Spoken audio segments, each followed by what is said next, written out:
জুমাতুল বিদা হলো রমাদান মাসের শেষ জুমা। এই জুমাতুল বিদার যে আলাদা কোনো মর্যাদা আছে বা অন্যান্য জুমার নামাজের চাইতে এই জুমার নামাজের মর্যাদা বেশি, এরকম না। সব জুমার নামাজের একই মর্যাদা।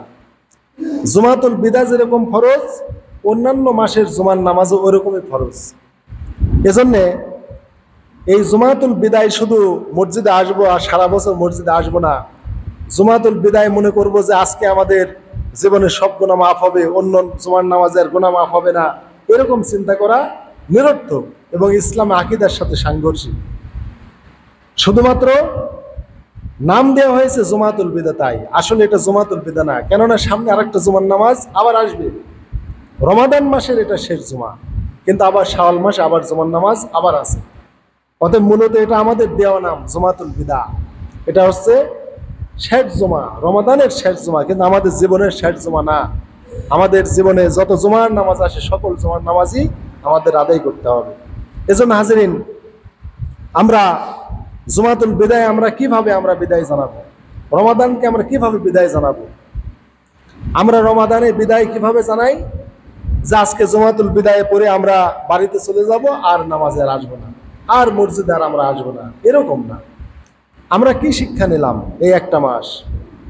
আমরা শিক্ষা নিলাম যে রমাদানে সালাতুত তারাবি বা কিয়ামুল লাইল আমরা জামাতে আদায় করেছি, এক মাস আমরা সিয়াম পালন করেছি। এর অর্থ এই না যে রমাদানের পরে আর সিয়াম পালন করা লাগবে না, আছে, আরো সিয়াম আছে। বিশেষ করে শাওয়ালের 6টা রোজা, যেখানে আল্লাহ রসুল সহিহ মুসলিমের হাদিস, মান সামা রমাদান সুম্মা সিত্তা মিন শাওয়াল কানা কা সিয়ামিদ দাহার। আল্লাহ রসুল বলেছেন, যে ব্যক্তি রমাদানের সিয়াম পালনের পর শাওয়ালের 6টা রোজা রাখলো, সে যেন সারা বছর সিয়াম পালন করলো। তাহলে রমাদানের পরেও সিয়াম পালন করা যায়। বিশেষ করে প্রত্যেক মাসে 13, 14, 15 তারিখ আয়ামে বীজের রোজা, এরকম বৃহস্পতিবার জুমার দিনের রোজা, বৃহস্পতিবার এবং জুমার দিন দুটো একসাথে রাখা, শুধু জুমার দিনের রোজা না। সোমবার বৃহস্পতিবার রাখা, বৃহস্পতিবার জুমার দিন রাখা, শুধুমাত্র জুমার দিন রোজা রাখতে নিরুৎসাহিত করা হয়েছে। হাদিস শরীফে সোমবারে এবং বৃহস্পতিবারে সিয়াম রাখতে উৎসাহ দেওয়া হয়েছে, কিন্তু শুধুমাত্র জুমার দিনে সিয়াম পালন করতে নিরুৎসাহিত করা হয়েছে। বরং কেউ যদি জুমার দিন এবং শনিবারের দিন রাখে কোনো সমস্যা নাই, বা বৃহস্পতিবার এবং শুক্রবার দুটো মিলে রাখে কোনো সমস্যা নাই। শুধুমাত্র জুমার দিন একটা রোজা রাখতে হাদিসে নিরুৎসাহিত করা হয়েছে। এজন্য হাজিরিন, রমাদান চলে গেলে আর যে রোজা পালন করা যাবে এরকম না। রমাদানের পরেও সিয়াম পালন করা যায়, রমাদানের পরেও কিয়াম বা সালাতুল লাইল আদায় করা যায়। এগুলো আমাদের শিক্ষা হাসিল করতে হবে। রমাদানে আমরা সিয়াম পালন করেছি যে না সারা বছর করবো না, তা না। রমাদানে আমরা কিয়াম করেছি, নফল সালাত আদায় করেছি বা সালাতুত তারাবি আদায় করেছি, এর অর্থ এই না যে রমাদানের পরে আর নফল সালাত নাই, আছে। আপনি এশার সালাতের পর সালাতুল লাইল হিসাবে, কিয়ামুল লাইল হিসাবে আপনি সালাত আদায় করবেন, কোনো সমস্যা নাই। মাগরিব থেকে এশার মধ্যবর্তী সময়ে সালাত আদায় করা যায়, অনেক নফল সালাত আছে। তো হাজিরিন, আমাদের সামনে হয়তো আর 2-3টি আমরা সিয়াম পাবো। নতুন মাস শাওয়াল মাস আমাদের মাঝে আগমন করবে। শাওয়াল মাসের নতুন চাঁদ দেখলে আপনারা একটা দোয়া পাঠ করবেন, আল্লাহু আকবার, আল্লাহুম্মা আহিল্লাহু আলাইনা বিল ইমনি ওয়াল ঈমানি ওয়াস সালামাতি ওয়াল ইসলাম ওয়াত তাওফিক লিমা ইউহিব্বু রব্বুনা ওয়া ইয়ারদা রব্বুনা রব্বি ওয়া রব্বুকাল্লাহ। আপনারা চাঁদ দেখেই এই দোয়াটা পড়বেন, আল্লাহু আকবার, যে আল্লাহ সবচাইতে বড়। হে আল্লাহ, তুমি এই নতুন চাঁদকে, নতুন মাসকে আপনি আমাদের জন্য শান্তি, নিরাপত্তা, কল্যাণ এবং ইসলামের সাথে আপনি আমাদের সূচনা করুন। আপনার সন্তুষ্ট অনুযায়ী ইবাদত করার তৌফিক আমাদের নসিব করুন। আপনি যে ইবাদত ভালোবাসেন, যে কর্মে সন্তুষ্ট হন, এরকম আপনার সন্তুষ্টমূলক কাম বা ইবাদত আপনি আমাদের এই নতুন চাঁদে বা নতুন মাসে করার তৌফিক নসিব করুন। আর তোমার আর আমার রব আল্লাহ। এইভাবে নতুন চাঁদ দেখলে আপনারা দোয়া পাঠ করবেন। এইভাবে দোয়া পাঠ করা সুন্নাত। কিন্তু আমরা নতুন চাঁদ দেখলে, মুসলমানের একটা সংস্কৃতি, আমরা রোজার ঈদের চাঁদ দেখি, রোজার চাঁদ দেখি, আর ঈদের চাঁদ দেখি। চাঁদ দেখার পরে আমরা চাঁদকে বলি আসসালামু আলাইকুম। হ্যাঁ, চাঁদকে সালাম দিবেন কেন? মানুষের তো জীবনে সালাম দেন না, কিন্তু চাঁদকে সালাম দিচ্ছেন। চাঁদকে সালামের উত্তর নিতে পারবে? আমাদের সমাজের এটা একটা কুসংস্কার। নতুন চাঁদ দেখে দোয়া পাঠ না করে চাঁদকে সালাম দেয়। চাঁদ ভাই আসসালামু আলাইকুম, কপালে হাত দিয়ে সালাম রাখে। তো চাঁদকে সালাম দেবেন না, বরং চাঁদ দেখে দোয়া করবেন, যে দোয়া আল্লাহ রাসূল হাদিসে শিক্ষা দিয়েছেন। আপনি যদি আরবিতে না পারেন, বাংলায় পাঠ করবেন, রব্বুল আলামিন এই নতুন চাঁদকে, নতুন মাসকে আপনি আমাদের জন্য শান্তি, নিরাপত্তা, কল্যাণ, ইসলামের সাথে সূচনা করুন। আপনার সন্তুষ্টিমূলক, আপনার প্রিয় নেক আমলগুলো করার তৌফিক আমাদের দান করুন। এইভাবে আপনি নবচাঁদে দোয়া করবেন। এই দোয়া আল্লাহ রাসূল আমাদের শিক্ষা দিয়েছেন। তো হাজিরিন, এই জন্যে ঈদ উল ফিতরে চাঁদ দেখে আপনারা আসসালামু আলাইকুম এটা বলবেন না, চাঁদকে সালাম দিবেন না, এটা মহা কুসংস্কার। কপালে হাত রেখে চাঁদকে সালাম, এই কাজ করবেন না আপনারা, বরং যে দোয়াটা বললাম এই দোয়াটা পাঠ করবেন। তারপরে তাকবীর পাঠ করবেন। এই তাকবীর আল্লাহ শিক্ষা দিয়েছেন। আল্লাহ বলেছেন ওয়ালি তুকমিলুল ইদ্দাত ওয়ালি তুকাব্বিরুল্লাহ আলা মা হাদাকুম ওয়া লাআল্লাকুম তাশকুরুন। আল্লাহ তাআলা শিক্ষা দিয়েছেন তোমরা সিয়ামের সংখ্যাগুলো পূর্ণ করো, অর্থাৎ আমি যে তোমাদের এক মাস সিয়াম দিয়েছি, ওয়ালি তুকমিলুল ইদ্দাহ, তোমরা এই সংখ্যাগুলো তোমরা তাকমিল করো, পূর্ণ করো, সারা মাস তোমরা সিয়াম পালন করো। তারপরে কি করো? করে ওয়ালি তুকাব্বিরুল্লাহ, তোমরা আল্লাহ তাআলা তাকবীর পাঠ করো, আল্লাহু আকবার আল্লাহু আকবার। আমরা যে ঈদুল আজহায় যে তাকবীর পাঠ করি, ওই তাকবীর তোমরা পাঠ করো। কেননা আল্লাহ তাআলা তোমাদের হেদায়েতের পথ দেখিয়েছেন, যাতে করে তোমরা কৃতজ্ঞতা প্রকাশ করতে পারো। তাহলে চাঁদ দেখে আপনারা আল্লাহু আকবার, আল্লাহুম্মা ইল্লা আলাইনা বিল ইয়ুমনি ওয়াল ঈমান ওয়াস সালামাত ওয়াল ইসলাম ওয়াত তাওফিক লিমা ইউহিব্বু রাব্বুনা ওয়া ইয়ারদা রাব্বুনা রাব্বি ওয়া রাব্বুকাল্লাহ, এই দোয়া পাঠ করবেন।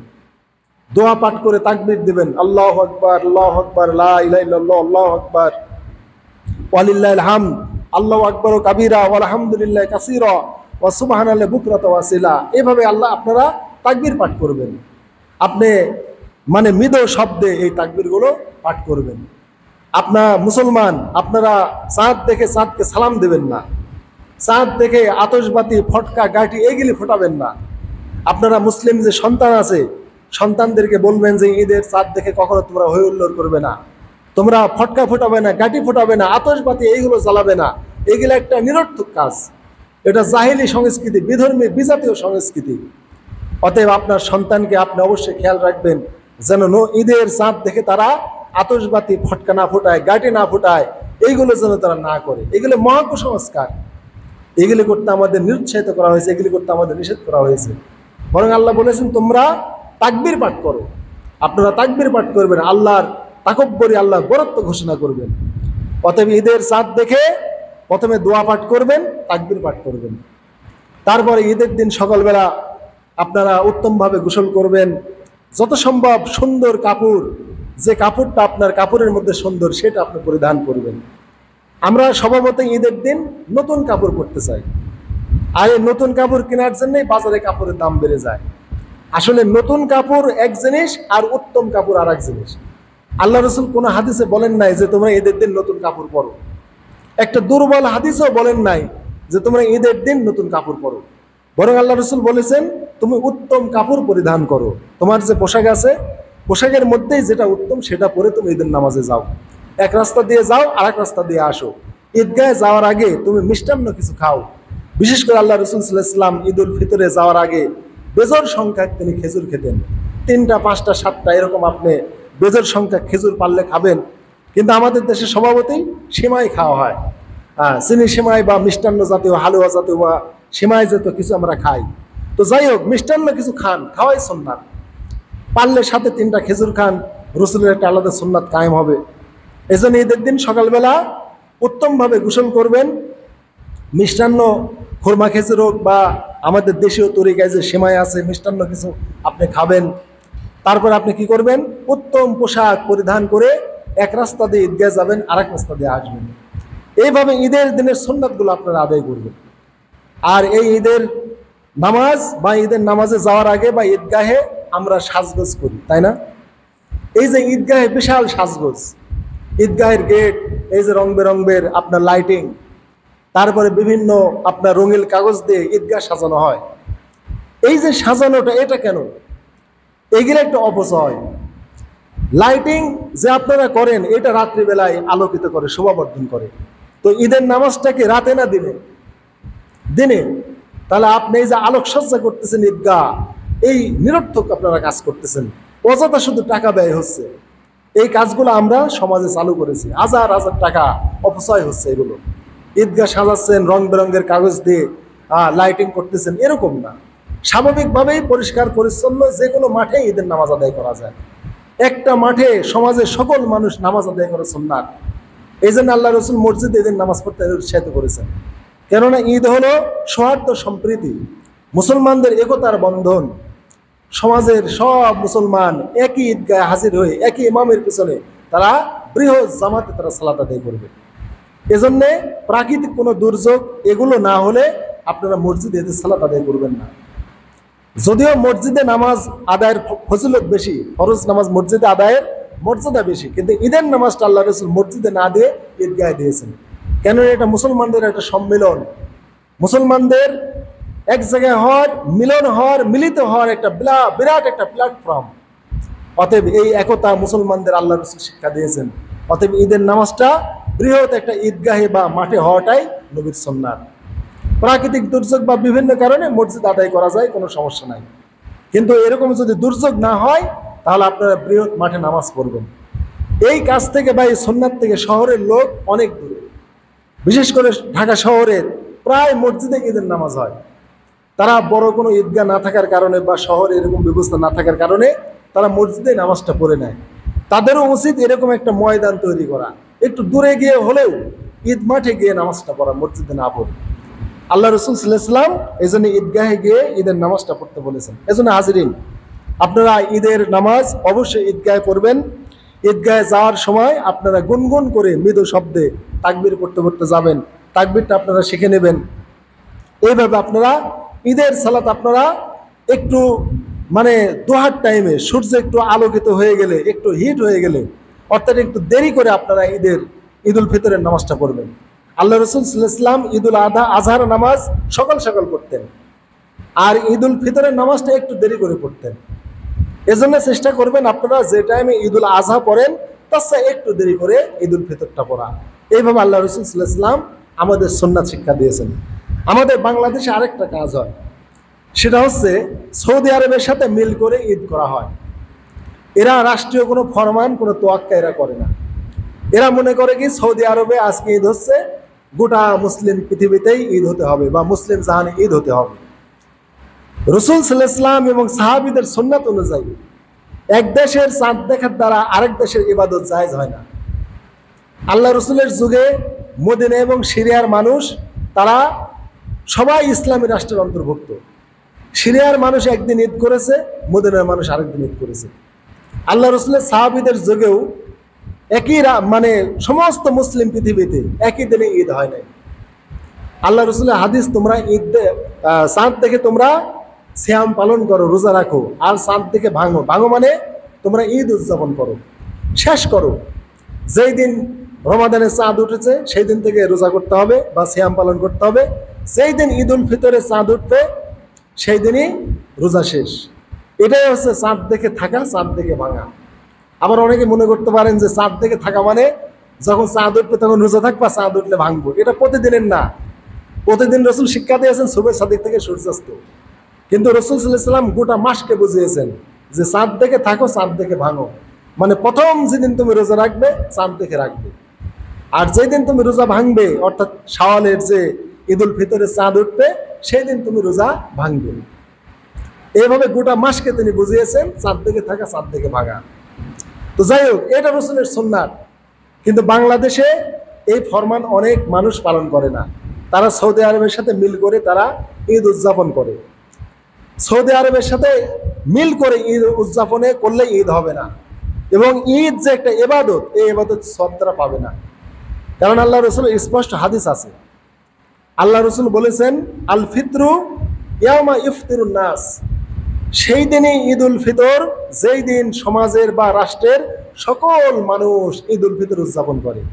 ওয়াল আদহা ইয়াউমা ইউদাহিন নাস, আর সেই দিনই ঈদুল আজহা যেই দিন রাষ্ট্রের সকল মানুষ ঈদুল আজহা পালন করে। তাহলে আল্লাহ রসুল সাল্লাল্লাহু আলাইহি ওয়াসাল্লাম বললেন সেই দিনই ঈদুল ফিতর যেই দিন সমাজের বা রাষ্ট্রের সব মানুষ ঈদুল ফিতর করে সেই দিনই। তাহলে সৌদি আরবে যেই দিন ঈদ হয় সেই দিন কি গোটা বাংলাদেশ ঈদ হয়? হয় না। সৌদি আরবে যেদিন ঈদুল আজহা হয় সেদিন কি সমস্ত পৃথিবী বাংলাদেশের সব মানুষ ঈদুল আজহা করে? করে না।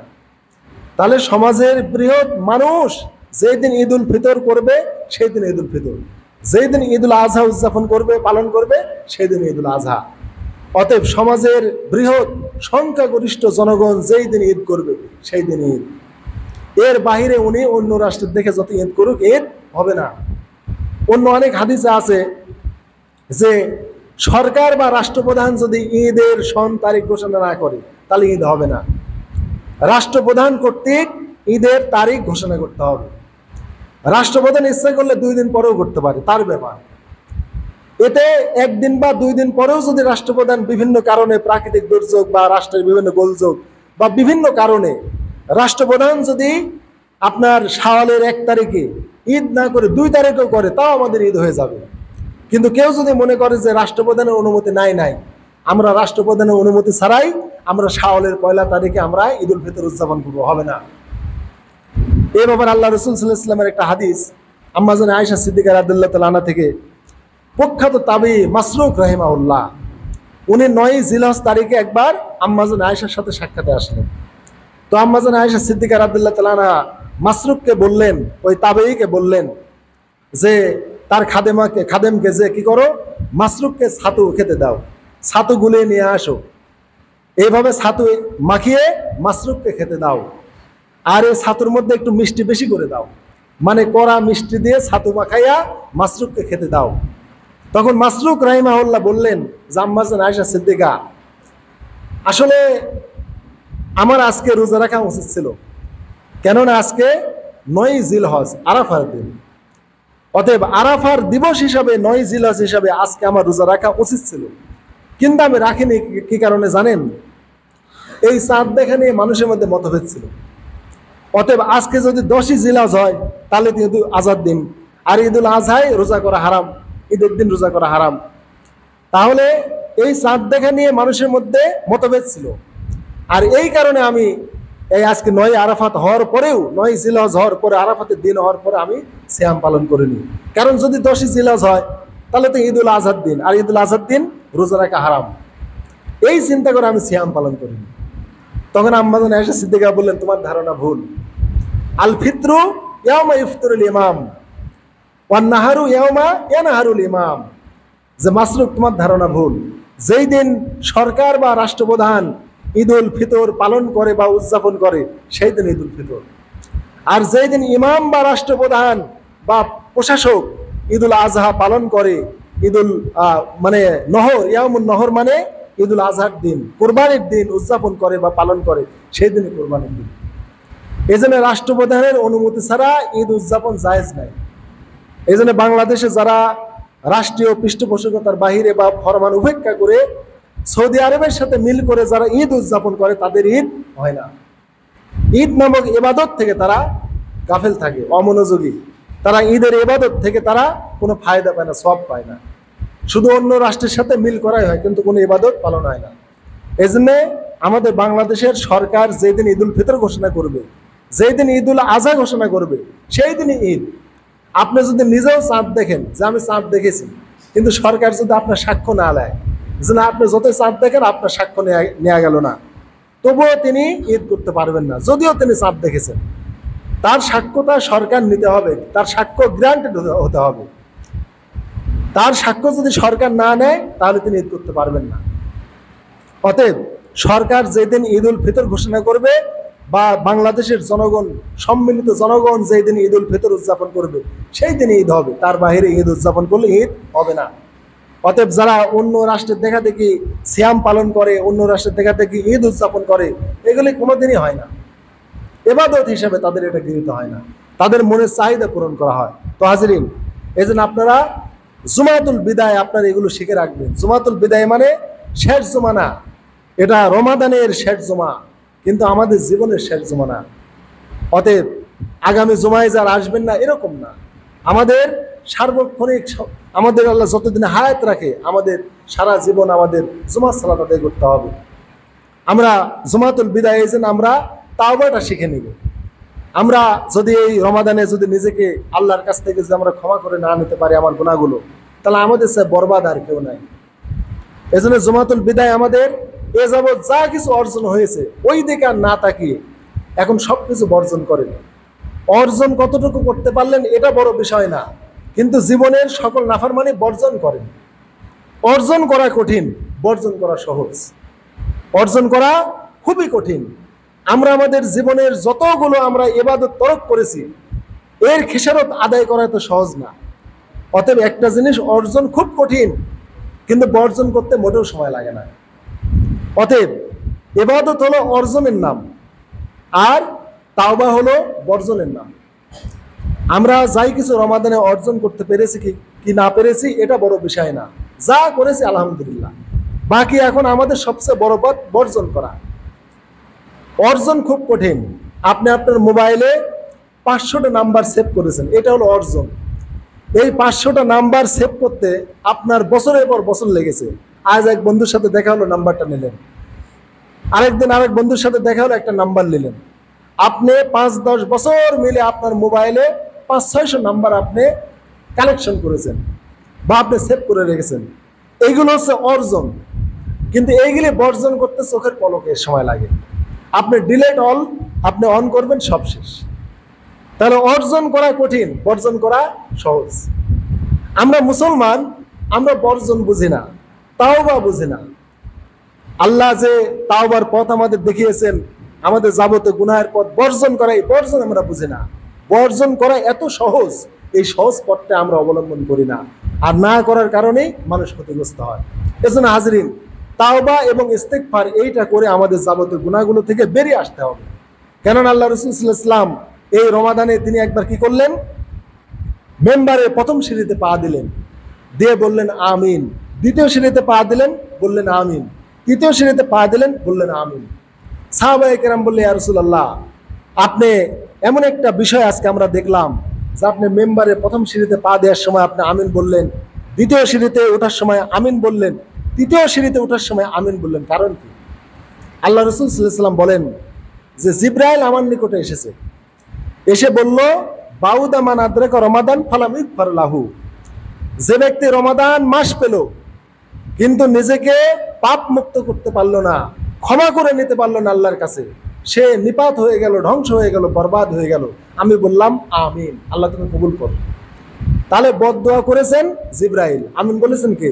আল্লাহ রাসূল সাল্লাল্লাহু আলাইহি ওয়াসাল্লাম। আমিন মানে হে আল্লাহ তুমি বদদোয়া কবুল করো, আমিন মানে আল্লাহ তুমি কবুল করো। আমিন শব্দের অর্থ আল্লাহ তুমি কবুল করো। অতএব জিবরাইলের বদদোয়া, রসুলের আমিন, চারখানে কথা না।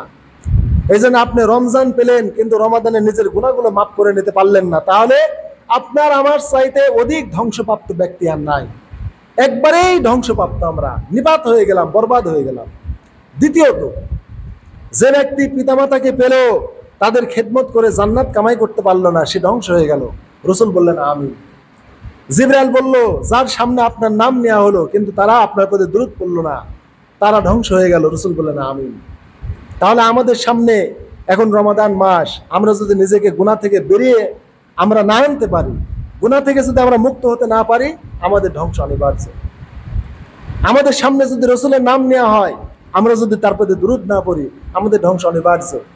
পিতামাতা আমাদের হায়াতে আছে, আমরা পিতামাতাকে পেয়েছি, তাদের খেদমত করতে পারলাম না, খেদমত করে জান্নাত কামাই করতে পারলাম না, আমাদের ধ্বংস অনিবার্য। এই তিনটা বদদোয়া করেছেন জিবরাইল, আমিন বলেছেন আল্লাহ রাসূল সাল্লাল্লাহু আলাইহি ওয়াসাল্লাম। এত বড় সাংঘাতিক হাদিস আর নাই আমার জানা মতে, যে স্বয়ং জিবরাইল আমিন বদদোয়া করেছেন, রাসূল আমিন বলেছেন। তার উম্মতের মানে ধ্বংস তিনি নিজেই চেয়েছেন, অথচ সব জায়গায় তিনি উম্মতের কল্যাণ চেয়েছেন। তায়েফবাসীরা এত মেরেছে, রক্তাক্ত করে দিয়েছে, জিবরাইল আমিন এসে বলেছে আপনি অনুমতি দেন, পাহাড় নিয়ে চাপিয়ে দিব।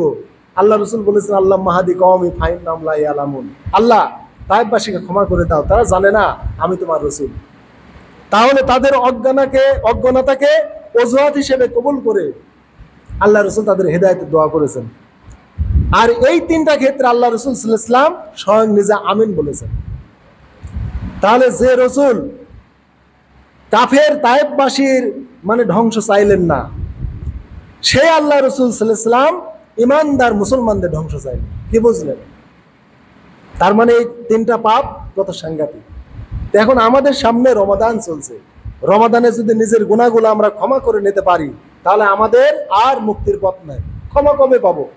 এটাই ক্ষমার মাস। অতএব রমাদানে যদি আমরা নিজের গুনাহগুলো ক্ষমা করে নিতে না পারি আর কবে নেব? এজন্য হাজরিন, যাবতীয় গুনাহ থেকে আমাদের তাওবা করতে হবে। তাওবা মানে ফিরে আসা। তো তাওবার আগে একটা কাজ করতে, সেটা হচ্ছে ইস্তেগফার। ইস্তেগফার এবং তাওবা দুটো আলাদা আলাদা জিনিস, আপনারা ভালো করে বুঝে রাখেন। ইস্তেগফার হলো আল্লাহর নিকট ক্ষমা চাওয়া, মাফ চাওয়া, তারপরে মার্জনা প্রার্থনা করা, ক্ষমা চাওয়া, এটা হচ্ছে ইস্তেগফার। আর তাওবা হলো ফিরে আসা, ঘুরে আসা, অর্থাৎ যে গুনাহের দিকে আমি ছিলাম, যে ভুল পথে ছিলাম, সেই পথ থেকে ফিরে আসা। তাহলে ইস্তেগফার আগে, তাওবা তারপরে। আগেই তাওবা না, আগে ইস্তেগফার, ইস্তেগফারের পরে তওবা। ইস্তেগফার মানে আমি যে গুনাহ করেছি, গুনাহের জন্য ক্ষমা চাবো আল্লাহর কাছে, আল্লাহর কাছে ক্ষমা প্রার্থনা করবো। আল্লাহ, আমি যে অন্যায় করেছি, ভুল করেছি, ভুল পথে ছিলাম, আমি এই গুনাহের জন্য আপনার কাছে ক্ষমা চাচ্ছি, আল্লাহ আপনি আমাকে ক্ষমা করে দেন। এইটা হলো ইস্তেগফার। এই ইস্তেগফার একটা ইবাদতের নাম। এটা যদি আমরা করি, আল্লাহ আমাদের গুনাহ ক্ষমা করে দেবেন। আর যদি আমাদের গুনাহ না থাকে, তাহলে ইস্তেগফার করা যেহেতু একটা ইবাদত, আল্লাহ আমাদের সওয়াব দেবেন। কেননা সহিহ বুখারীতে আছে আল্লাহ রাসূল ৭০ বার ক্ষমা প্রার্থনা করতেন, এবং মুসলিমে আছে ১০০ বার। আল্লাহ রাসূল প্রতিদিন ১০০ বার আল্লাহর কাছে ক্ষমা চাইতেন এবং তাওবা করতেন। তাহলে নবীর কি ভুল ছিল, অন্যায় ছিল, গুনাহ ছিল? ছিল না। তার মানে এটা হচ্ছে একটা ইবাদতের নাম। যেহেতু আল্লাহ তাআলা ইস্তেগফার প্রার্থনা করতে বলেছেন, তাওবা করতে বলেছেন, তাই গুনাহ থাক চাই না থাক, তাওবা, ইস্তেগফার এবং তাওবা করাই একটা ইবাদত। এটা একটা ইবাদতের নাম। আপনার গুনাহ থাকলে গুনাহ মাফ হবে, আর গুনাহ না থাকলে আপনার মর্যাদা আল্লাহ বাড়িয়ে দিবেন। এই ক্ষমা চাওয়ার কারণে আল্লাহ আপনাকে সওয়াব দেবেন।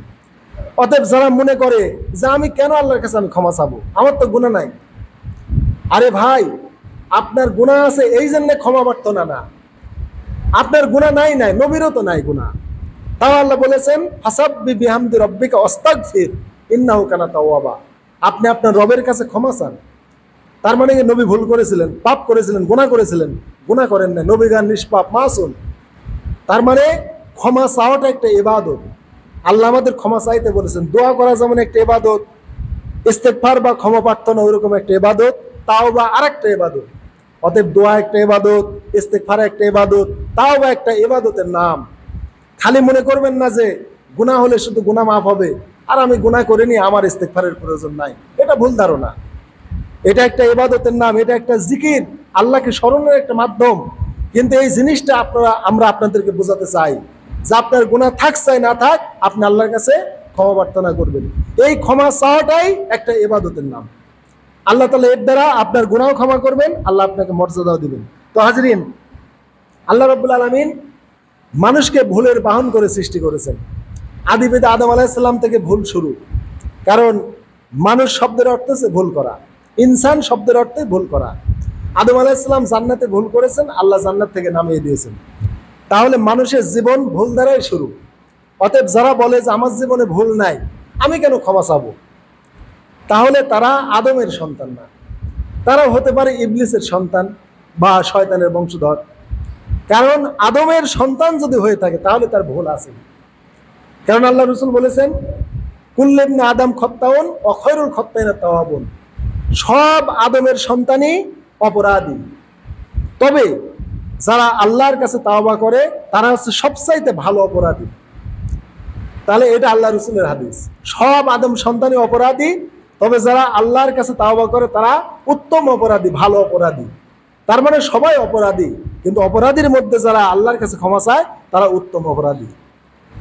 তার মানে ক্ষমা চাওয়ার পরেও সে অপরাধ তার মধ্যে থাকবেই, সে কোনোদিন অপরাধ থেকে বা ভুল থেকে বেরিয়ে আসতে পারবে না। এইটাই মানুষের সিফত। অপরাধ বা ভুল থেকে মানুষ বেরিয়ে আসতে কোনোদিনই পারবে না। এরকম গুণ দিয়ে মানুষকে সৃষ্টি করা হয় না যে সে ভুল করবে না। মানুষ ভুল করবে এরকম গুণাবলী সিফত দিয়ে তাকে সৃষ্টি করেছেন। মানুষ ভুল করবে না এটা হতেই পারে না, মানুষ অন্যায় করবে না এটা হতেই পারে না, মানুষ পাপ করবে না এটা হতেই পারে না। যে ভুল করে না, অন্যায় করে না, পাপ করে না, সে মানুষই না, সে কোনোদিনই মানুষ না। মানুষ যদি হয়, অবশ্যই তার জীবনে ভুল আছে, তার জীবনে অন্যায়, তার জীবনে অবশ্যই পাপ আছে, মানুষ যদি হয়ে থাকে। এটা অনেকভাবে আছে। কিভাবে? নবীদেরও জীবনে ভুল আছে, কিন্তু নবীদের জীবনে পাপ নাই। আল্লাহ রাসূল সাল্লাল্লাহু আলাইহি ওয়াসাল্লাম নামাজে ভুল করেছেন। যোহরের নামাজ তিনি 4 রাকাতের কাছে 3 রাকাত পড়ে ফেলেছেন। আসরের নামাজ 4 রাকাতের কাছে 3 রাকাত পড়ে ফেলেছেন। এইটা হচ্ছে ভুল। নবীদেরও এই ভুল হয়, এটা বিশ্বাস করতে হবে। আদম আলাইহিস সালাম জান্নাতে ভুল করেছেন, ভুল করে নিষিদ্ধ বৃক্ষের নিকটে তিনি চলে গিয়েছেন। ওই নিষিদ্ধ বৃক্ষের ফল খেয়েছেন, তিনি ভুলে গিয়েছিলেন যে আল্লাহ আমাকে এই গাছের ফল খেতে মানা করেছিলেন, এটা ভুলে গিয়েছিলেন। এই ভুলের স্বভাব দিয়ে আল্লাহ মানুষকে সৃষ্টি করেছেন। অতএব যারা ভুল করে না তারা নিজের জন্ম বা নিজের সৃষ্টির ইতিহাস জানে না, সে নিজের মানুষের সৃষ্টির ইতিহাস সে জানে না। মানুষ ভুল করবে, অন্যায় করবে, এই চিন্তা করেই ফেরেশতারা বলেছিলেন যে আল্লাহ আপনি মানুষ সৃষ্টি করবেন না, কেননা মানুষে সৃষ্টি করলে তারা ওই জিন জাতির মতো তারা রক্তপাত করবে, অন্যায় করবে, তারা কি করবে, ভুল করবে, মিসগাইড হবে, ভুল পথে যাবে, রক্তপাত ঘটাবে, ফিতনা ফাসাদ করবে। অতএব আমরা কি করি, নাহানু নুসাব্বিহু বিহামদিহি ওয়া নুকাদ্দিসু লাক, আমরাই তো আপনার কুদ্দুসি বর্ণনা করি, পবিত্রতা বর্ণনা করি। আল্লাহ বললেন ইন্নী আলামু মা লা তা'লামুন, আমি যা জানি তোমরা তা জানো না। তার মানে ফেরেশতারা কি জানে? ফেরেশতারা জানে জিনেরা যেরকম অবাধ্য হয়েছে, অন্যায় করেছে, করার পরে আল্লাহর কাছে আর ক্ষমা চায় নাই, মাপ চায় নাই, না চাওয়ার কারণে তারা ধ্বংস হয়েছে। এই মানুষ এক সৃষ্টি করলো, মানুষ ভুল করবে, অন্যায় করবে, কিন্তু করার পর আর ক্ষমা চাবে না, আল্লাহ এদেরকে জিনের মধ্যে ধ্বংস করে দিবেন। কিন্তু আল্লাহ বললেন ইন্নী আলামু, নিশ্চয় আমি যা জানি, মা লা তা'লামুন, তোমরা তা জানো না। আল্লাহ কি জানেন আর ফেরেশতারা কি জানে না বলেন তো? আল্লাহর জানা ফেরেশতাদের জানার মধ্যে একটা পর্দা আছে। পর্দাটা কি জানেন? ফেরেশতারা জানে মানসিক সৃষ্টি করলে অন্যায় করবে, ভুল করবে, আল্লাহর কাছে আর ক্ষমা চাবে না, ফলে জিন জাতির মতো ধ্বংস হবে। আল্লাহ জানে ফেরেশতাদের বিপরীত। সেটা কি? আল্লাহ জানে আমি মানুষ সৃষ্টি করব, ভুল করবে, অন্যায় করবে, পাপ করবে, করে আমার কাছে তাওবার মাধ্যমে ফিরে আসবে, আমি তার তাওবা কবুল করে ফেলবো। সুবহানাল্লাহ বিহামদিহি। এই গুপ্ত রহস্য আল্লাহর ইলম আর ফেরেশতাদের ইলমের মধ্যে পার্থক্য। যেহেতু আল্লাহ গায়েব জানে আর ফেরেশতারা গায়েব জানে না, তাই ফেরেশতারা আমাদের সৃষ্টি করতে আল্লাহকে মানা করেছে। আতাজালু ফিহা মা ইফসিদু ফিহা, আপনি এমন জাতি সৃষ্টি করবে যারা রক্তপাত করবে, ফিতনা করবে, ফাসাদ করবে। আল্লাহ বলেছেন করবেই তো, কিন্তু করে জিন জাতির মতো অবাধ্য পথেই তারা অবিচল থাকবে না, তারা আমার দিকে তাওবা ইস্তেগফার করে ফিরে আসবে, আমি তাদের ক্ষমা করে দেব। এই যে মানুষ ভুল করার পর আবার আল্লাহর কাছে ক্ষমা চাবে, এইটা ফেরেশতারা জানে না। আর না জানার কারণেই আমাদের সৃষ্টিকে ফেরেশতারা বাধা দিয়েছে আল্লাহকে বলেছে আল্লাহ আপনি সৃষ্টি করেন না, বা তারা আপত্তি জানিয়েছে। তাহলে আমাদের সৃষ্টির রহস্য বুঝতে পেরেছেন? আমাদের সৃষ্টির রহস্য হলো আমরা ভুল করব, পাপ করব, অন্যায় করব, করার পরে আমরা আল্লাহর কাছে ক্ষমা চাবো। এই গুণাবলী দিয়ে আল্লাহ আমাদের সৃষ্টি করেছেন। এই জন্য আদম আলাইহিস সালাম জান্নাতে ভুল করেছেন, করে আল্লাহর কাছে বলেছেন কি, রব্বানা যালামনা আনফুসানা ওয়া ইল্লাম তাগফির লানা ওয়া তারহামনা লানাকুনান্না মিনাল খাসিরিন। আল্লাহ তাকে ক্ষমা করে দিয়েছেন, দেয় নাই? আল্লাহ ক্ষমা করে দিয়েছেন। বিপরীতে জিনের কাজ দেখেন, যেহেতু ইবলিস বা শয়তান জিন, ওয়া কানা মিনাল জিন্নি, আল্লাহ কোরআনে বলেছেন সে জিন সম্প্রদায়ের অন্তর্ভুক্ত। এবার আল্লাহ আদমকে সৃষ্টি করার পর বললেন যে উজুদু লি আদম ফাসাজাদা ইল্লা ইবলিস। আল্লাহ বললেন তোমরা আদমকে সাজদা করো, সব ফেরেশতারা সাজদা করলো, ইল্লা ইবলিস, ইবলিস করলো না। কেন করলো না? আবা ওয়াস্তাকবারা ওয়া কানা মিনাল কাফিরিন, সে অ্যাভয়েড করলো, অহংকার করলো, আনা খায়রুম মিনহু, আমি তার চেয়ে ভালো আছি, আমি তার চেয়ে উত্তম, আমি কেন তার কাছে ছোট হবো, কেন আমি তাকে সাজদা করব। এইভাবে সে অ্যাভয়েড করলো আল্লাহর আইনকে, আল্লাহর নির্দেশকে, সে একটা ভুল করলো। এইবার দেখেন, ভুল করার পরে শয়তানকে আল্লাহর কাছে কোনো ক্ষমা চাইছে? শয়তান আল্লাহর কাছে কোনোদিন ক্ষমা চায় নাই। বরং ভুল করার পরে সে কি বলেছে জানেন? ভুল করার পর সে বলেছে আল্লাহ আমাকে কিয়ামত পর্যন্ত বাঁচিয়ে রাখেন। আল্লাহর কাছে বলে না আল্লাহ আমি তো ভুল করলাম, আপনি আমাকে ক্ষমা করেন। আদমও তো ভুল করলো, আদম ক্ষমা চেয়ে মাপ পেয়ে গেল, আমিও তো ভুল করেছি, আপনি আমাকে ক্ষমা করেন। এই কথা ইবলিস বলল না, কেননা সে জিন। সে কি? জিন। এই জিন হওয়ার কারণে সে অন্যায় করে আর মাপ চাইল। আর আদম আলাইহিস সালাম যেহেতু মানুষ, এই জিন আর মানুষের সিফত এখানেই পার্থক্য, যে আদম ভুল করলেন, ক্ষমা চাইলেন, ইবলিস ভুল করলো, ক্ষমা চাইল না। তাহলে ভুল করার পর, অন্যায় করার পর ক্ষমা না চাওয়া শয়তানের পথ, ওরা ইবলিসের বংশে আছে। আর ভুল অন্যায় করার পরে ক্ষমা চাওয়া আদমের পথ। তা আমরা আদম সন্তান না জিনের সন্তান? যদি আপনারা ইবলিসের সন্তান হন বা যদি জিন জাতি হন, তাহলে ক্ষমা চাওয়ার দরকার নেই। আর যদি বলেন যে না আমরা আদমের সন্তান, আমরা মানুষ জাতি, তাহলে ক্ষমা চাইতে হবে। কেননা মানুষের সিফত হলো ভুল করার পর আল্লাহর পথে ফিরে আসে, ক্ষমা চাওয়া। আর জিনদের সিফত হলো, শয়তানের সিফত হলো ভুল করার পর পাপের পথে অবিচল থাকা। ভাইরা, আমরা শয়তানের পথে চলতে চাই না। আমরা কার পথে চলতে চাই? আদমের পথে। কিন্তু আমি তো দেখি আমরা আদমের পথে না চলে শয়তানের পথে চলি। কিভাবে? একটা উদাহরণ দিই। এখন এই যে মসজিদে যারা আছেন, মাইন্ড করেন না, অনেকের মুখে দাড়ি নাই, আছেন এরকম? অনেকের ক্লিন শেভ। আচ্ছা, এই যে আপনি যে দাড়ি শেভ করেছেন, এটা সওয়াব না গুনাহ? গুনাহের কাজ নাকি সওয়াবের কাম? অবশ্যই গুনাহের কাম। আপনি কি জানেন যে এটা গুনাহ? আপনি জানেন এটা গুনাহ, দাড়ি শেভ করলে আমার কবিরা গুনাহ হচ্ছে, আপনি জানেন। কিন্তু জানার পরেও আপনি মনে করছেন কি আমার বয়স এখন 20 বছর, ওই 60 বছর বা 50 বছর হলে তখন দাড়ি পাকবি, বা বেটা বেটি বিয়া শাদী দিয়ে যখন সংসার গোছা আসবি, তখন আমি দাড়ি রাখি দেব। তাহলে এই যে একটা গুনাহ করার পর আমল নামায় গুনাহটা 20-30 বছর জমা রাখতেছেন, আর ভাবতেছেন শেষ জীবনে যা দাড়ি রাখবো। এই যে পাপের উপর আপনি সাহস করলেন, এইটা আদমের সিফত না। যেমন ইবলিসের সিফত আদমকে সাজদা করলো না, না করে বলল আল্লাহ আমাকে কিয়ামত পর্যন্ত হায়াত দেন। তো কিয়ামত পর্যন্ত যে ইবলিস হায়াত চাইলো, তার মানে কিয়ামতের পূর্বে কি ইবলিস তাওবা করবে নাকি? মনে হয় কিয়ামতের পূর্বে ইবলিস তাওবা করবে। হ্যাঁ, তাওবা করলে করতে পারে, কিন্তু তখন আর কবুল হবে না। কেননা আল্লাহ রাসূল সাল্লাল্লাহু আলাইহি সাল্লাম বলেছেন যে পশ্চিম দিগন্তে একটা দরজা আছে, যতদিন সূর্য পশ্চিম দিগন্তে না উঠবে ততদিন আল্লাহ তাওবার দরজা বন্ধ করবেন না। পশ্চিম দিগন্তে সূর্য না ওঠা পর্যন্ত বান্দা যতদিন তাওবা করবে, আল্লাহ ততদিন তার তাওবা কবুল করবে। কিন্তু পশ্চিম দিগন্তে সূর্য উঠে গেলে ওই তাওবার দরজা বন্ধ হয়ে যাবে, আর তার তাওবা কবুল করা হবে না। তো যখন পশ্চিম দিগন্তে সূর্য উঠে যাবে, তখন যারা নামাজ পড়ে নাই তারা নামাজ পড়া ধরবে, তখন যারা তাওবা করে নাই তাওবা করবে, তখন যারা দাড়ি রাখে নাই দাড়ি রাখবে। কিন্তু আল্লাহ রাসূল সাল্লাল্লাহু আলাইহি ওয়াসাল্লাম বলেছেন তখন আর কারো ঈমান, কারো তওবা কবুল করা হবে না। কেননা আল্লাহ তাআলা একটা দরজা রেখেছেন, এই দরজা খোলা। পশ্চিম দিগন্তে সূর্য উদিত হয়ে গেলে দরজা বন্ধ হয়ে যাবে, আর কারো ঈমান তওবা কবুল করা হবে না। তাহলে নিশ্চিত যারা পাপ করার পর পাপ আমল নামায় জমা রেখেছেন আর সাহস করে আছেন যে 60 বছর বয়সে দাড়ি রাখবো, নিশ্চিত শয়তানের পথে আছেন। শয়তান এই কাজটাই করে আছে যে আমি কিয়ামত পর্যন্ত আমি হাত চাই, তার মানে কিয়ামতের আগে আমি ক্ষমা চাবো না। আপনিও তো সেম এরকম যে আমি 50 বছরের মধ্যে দাড়ি রাখার ইচ্ছা আমার নাই, মানে তাওবা করার ইচ্ছা আপনার নাই। কিন্তু আদমের সিফত হলো অন্যায় করার সাথে সাথে তাওবা করা।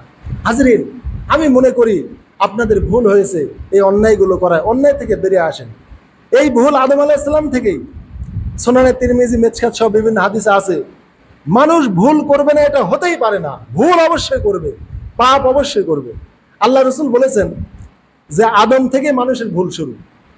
আল্লাহ রাসূল হাদিসে বলেছেন আদমকে আল্লাহ 1000 বছর হায়াত দিয়েছেন। তো আল্লাহ রাব্বুল আলামিন একবার তার নিজের হাত আদমের পিঠে রাখলেন।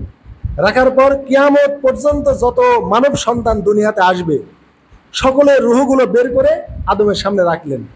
দেখলেন যে একটা মানে রুহু চকচক করছে, চেহারা উজ্জ্বল। আল্লাহকে বললেন আল্লাহ এটা কে? আল্লাহ বললেন এটা তোমার সন্তান দাউদ আলাইহিস সালাম।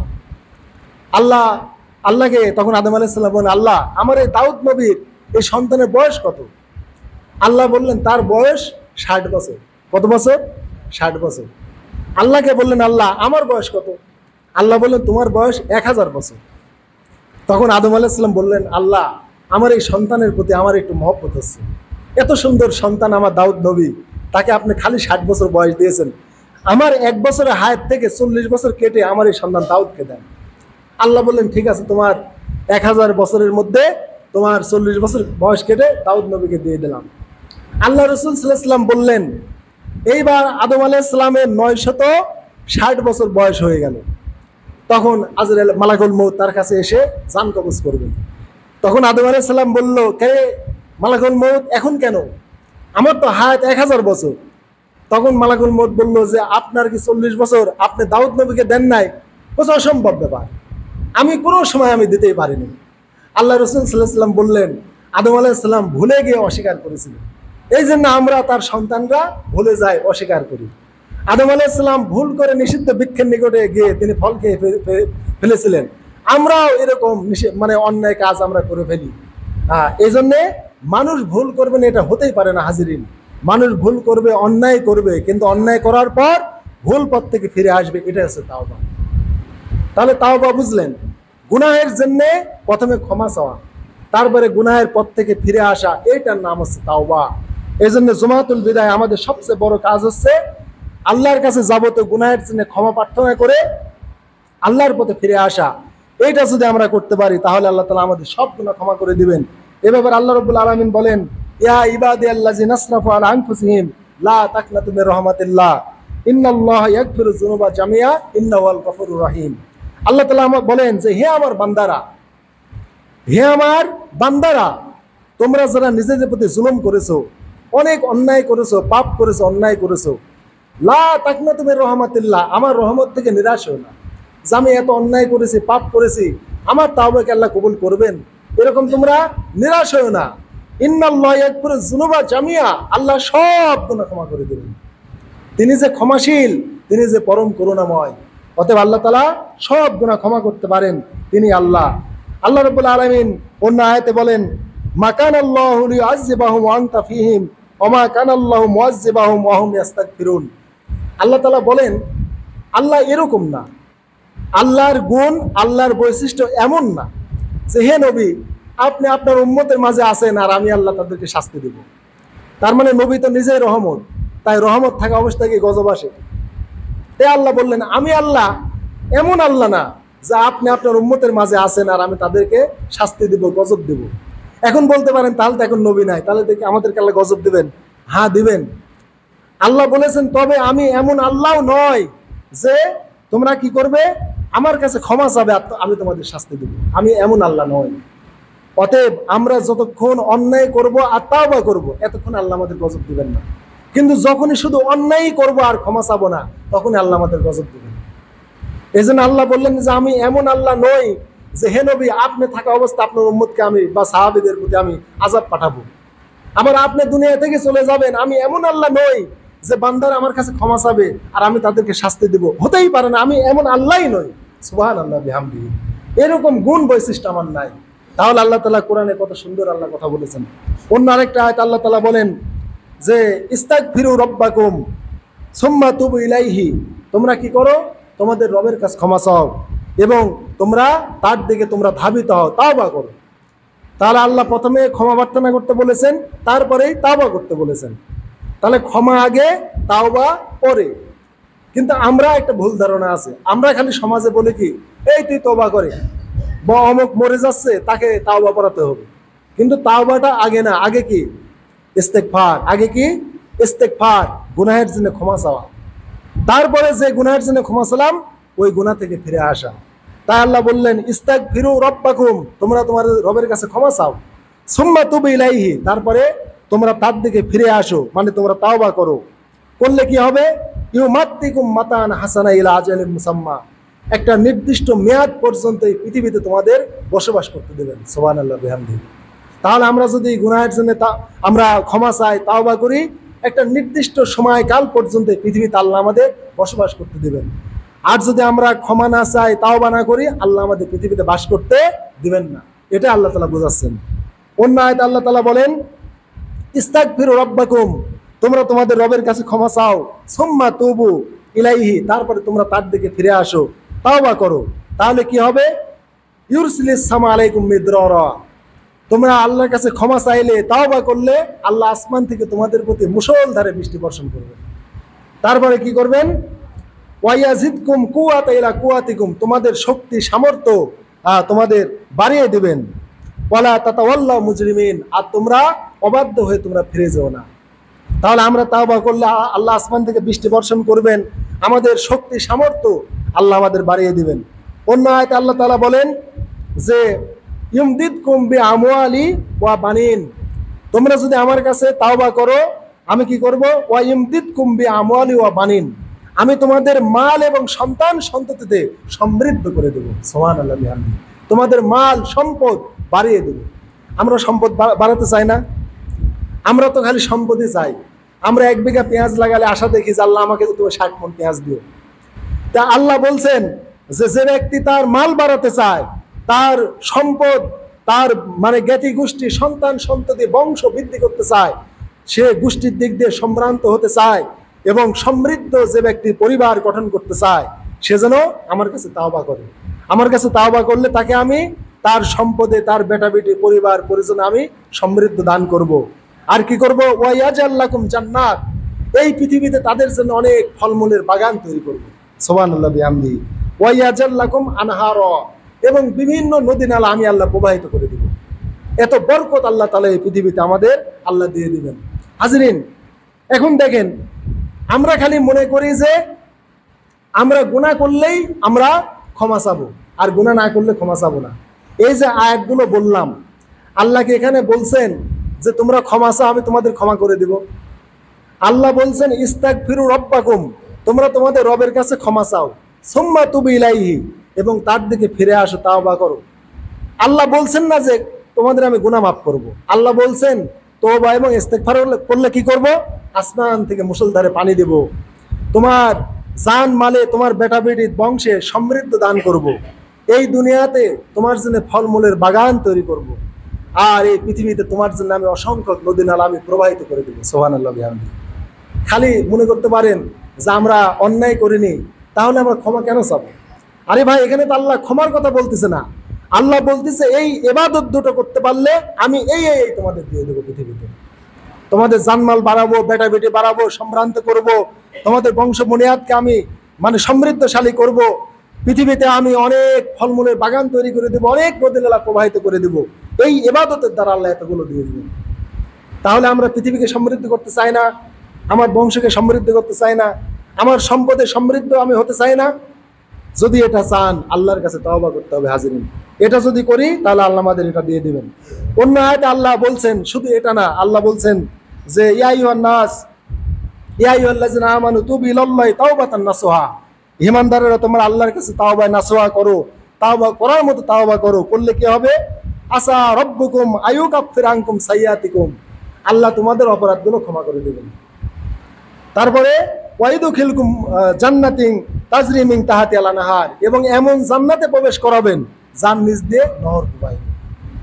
তাহলে এই আয়াতে আল্লাহ বললেন যে তোমরা যদি আল্লাহর কাছে তাওবা নাসুহা করো, তাহলে আল্লাহ তোমাদের অপরাধগুলো ক্ষমা করে দিবেন। তাহলে তাওবা নাসুহা কি? খালি তাওবা করলে হবে না, আমি আজ একটু তওবা করলাম, পরের দিন আবার আমি তওবা ভেঙে ফেললাম, এরকম না। তাওবা নাসুহা হলো জীবনে যে গুনাহগুলো করেছি আর এই গুনাহ করব না আল্লাহ, এইভাবে সংকল্পবদ্ধ হওয়া। মুফাসসিরে কেরাম বলেছেন, যেমন গরুর বা উটের দুধ দহনের পর যেমন ওই পালানে আর দুধ ফিরিয়ে দেওয়া যায় না, অনুরূপভাবে কোনো ব্যক্তি তাওবা থেকে, গুনাহ থেকে এমনভাবে তাওবা করবে যে গুনাহের দিকে আর যাবে না। যেমন আপনি দাড়ি কাটছেন, আপনি এখন তাওবা করেন যে আল্লাহ আমি দাড়ি কেটে অন্যায় করেছি, আপনি আমাকে ক্ষমা করেন, আমি আর জীবনে দাড়ি কাটবো না। এই কাজ যদি করতে পারেন, তাহলে ওই যে আগের ফজিলতগুলো আপনাকে দিয়ে দিবেন, এবং আল্লাহ এই দাড়ি কাটার সব গুনাহ মাফ করে দিবেন। এবং মাপেই না, আল্লাহ বলেছেন ওয়াইদুখিলাকুম জান্নাতিন তাজরি মিন তাহতিহাল আনহার, এমন জান্নাতে তোমাকে প্রবেশ করাবো যার নিচ দিয়ে নহর প্রবাহিত। তাহলে তাওবা মানে আল্লাহর দিকে ফিরে আসা, আর তাওবা নাসুহা মানে জীবনে আর এই পাপের পথে না যাওয়া, এইটা তাওবা নাসুহা। হাজরিন, এজন্য আল্লাহ তাআলা কোরআনে বারবার বলেছেন সব গুনাহ থেকে তাওবা করো, তুবু ইলাল্লাহি জামিআন আইয়ুহাল মুমিনুন লাআল্লাকুম তুফলিহুন, হে ঈমানদারেরা সব গুনাহ থেকে আমার কাছে তাওবা করো, তাহলে তোমরা কামিয়াব হবে। যদি আপনি সব গুনাহ থেকে যদি আপনি তাওবা করতে না পারেন, কিছু গুনাহ থেকে তাওবা করেন, যেমন আপনি দাড়ি কাটেন, আপনি ধূমপান করেন, আপনি নামাজ পড়েন না, এই তিনটা কবিরা গুনাহ আপনার আমলনামায় আছে, আপনি আল্লাহর কাছে তাওবা করেন, রব্বুল আলামিন আমি এই রমাদানে আমি তোমার কাছে আমি ক্ষমা চাই, তাওবা করছি, জীবনে আর নামাজ তরক করবো না, আর আমি দাড়ি কাটবো না, তবে ধূমপান আমি করব, আমি ধূমপানটা এখন আমি ছাড়তে পারতেছি না। এই দুটো ছাড়েন, নামাজটা পড়েন আর দাড়িটা রাখেন, আর ধূমপান করেন আর বলেন আল্লাহ তুমি আমাকে সুযোগ দিও, সামনে করবো। একদিনে পারতেছি না, 50 বছর ধরে খাইতে, আল্লাহ একদিনে কিভাবে বাদ দিই, আমি দিনে দিনে বাদ দেওয়ার চেষ্টা করব। এরকমও যদি হয়, আপনি আস্তে আস্তে আল্লাহর পথে অগ্রসর হন। আর যদি একবারে সব বাদ দিতে পারেন, আলহামদুলিল্লাহ। বলতে পারেন হুজুর আমি যদি সব বাদ দেওয়ার পর আবার যদি গুনাহ করি, আপনি তাও সব বাদ দেন। আল্লাহ রাসূল সাল্লাল্লাহু আলাইহি ওয়াসাল্লাম বলেছেন, কোন বান্দা যখন গুনাহ করে তার অন্তরে একটা দাগ পড়ে, তাওবা করলে দাগটা মুছে যায়, আবার যদি করে আবার একটা দাগ পড়ে, আবার তাওবা করে আবার মুছে যায়। হাজিরিন, আপনি সব গুনাহ থেকে তাওবা করেন। আল্লাহ জীবনে যত গুনাহ করেছি সব গুনার জন্য ক্ষমা চাই, আমি তাওবা করলাম, আল্লাহ আপনার সব মাফ করে দিবেন, সব দিলে। এইবার আবার নতুন করে একটা আপনি পাপ করলেন, সমস্যা নেই, আপনি করেন, করবেনই তো, আপনি যে মানুষ, আপনি যে মানুষ, আপনি অন্যায় তো করবেনই। করার পরে কি করেন? আবার তাওবা করেন, আল্লাহ আমি সব গুনাহের জন্য তাওবা করেছিলাম, কিন্তু আল্লাহ অমুক বন্ধুর পাল্টে পরে আমি একটু ধূমপান করে ফেলেছি, আল্লাহ সিগারেট খেয়ে ফেলেছি, আল্লাহ বা আমার এই দাড়িগুলো চুলকাচ্ছিল, আল্লাহ কেমন খুবই খারাপ লাগলো, বন্ধুরা কেমন করলো, আমি তাদের পাল্টে পরে দাড়িগুলো আবার শেভ করে ফেলেছি, আল্লাহ যাক মাফ করে দেন, আমি আবার রাখলাম। আপনি আবার রেখে দেন, তাহলে আপনার ওই না ইয়ার থেকে, আমল নামা থেকে আবার ওই দাগ মুছে যাবে। আর যদি অন্যায় করার পর ক্ষমা না চান, তাহলে আল্লাহ রসুল বলেছেন ওই কলবে জং পড়ে যায়, একের পর এক জং পড়ে যায়। এটা আল্লাহ কোরআনে বলেছেন যে কাল্লাবাল রান আলা কুলুবিহিম মা কানু ইয়াকসিবুন, বরং তাদের অন্তরে জং ধরে গিয়েছে, মরিচা পড়ে গিয়েছে, তারা যা উপার্জন করেছে। অতএব যে গুনাহগুলো উপার্জন করেছেন ওইগুলো যদি বাদ না দেন, অন্তরে এমন জং ধরবে আর কামারের হাপড়ে দিয়ে ওই জং আর ছোটানো যাবে না। জং দ্বারা হাসি কাশি পরানির পরেও বোঝা যায় যে এটা জং ধরেছিল, আর আগের মতো আর হবে না। হাজিরিন, এই জন্য আমল নামায় কখনো গুনাহ রাখবেন না। আল্লাহ রসুল অগণিত হাদিসে বলেছেন যে তোমরা যদি এই পৃথিবীতে যদি গুনাহ না করতে, এই হাদিসটা আল্লাহ রসুল সাল্লাল্লাহু আলাইহি ওয়াসাল্লামের তিরমিজি, সহিহ মুসলিম সহ বিভিন্ন হাদিস আছে। ওয়াল্লাযী নাফসি বিয়াদিহি, আল্লাহ রসুল বলেছেন যে ওই আল্লাহর কসম যার হাতে আমার জীবন, লাউলাম তুজনিবু, যদি তোমরা গুনাহ না করতে তাহলে লা যাহাব আল্লাহু বিকুম, আল্লাহ তোমাদের ধ্বংস করে দিতেন। আল্লাহ রসুল বলছেন, এটা সহিহ মুসলিমের হাদিস, যদি তোমরা, তিরমিজির হাদিস, যদি তোমরা পৃথিবীতে পাপ না করতে আল্লাহ তোমাদের ধ্বংস করে দিতেন। দিয়ে কি করতেন? ওয়ালা জাবি কাউমিন, তোমাদের ধ্বংস করে আরেকটা জাতি আল্লাহ সৃষ্টি করতেন। ইউজনিবুনা, ওরা এসে পাপ করতো, ফায়াস্তাগফিরুন আল্লাহ, তারপর আল্লাহর কাছে ক্ষমা চেত, ফায়াগফিরু লাহুম, আল্লাহ তাদের ক্ষমা করে দিতেন। সুবহানাল্লাহ বিহামদি। কি বুঝলেন? আল্লাহ বলেছেন, আল্লাহ রসুল বলেছেন ওই আল্লাহর কসম যার হাতে আমার জীবন, তোমরা যদি পাপ নাই করতে আল্লাহ তোমাদের ধ্বংস করে দিতেন।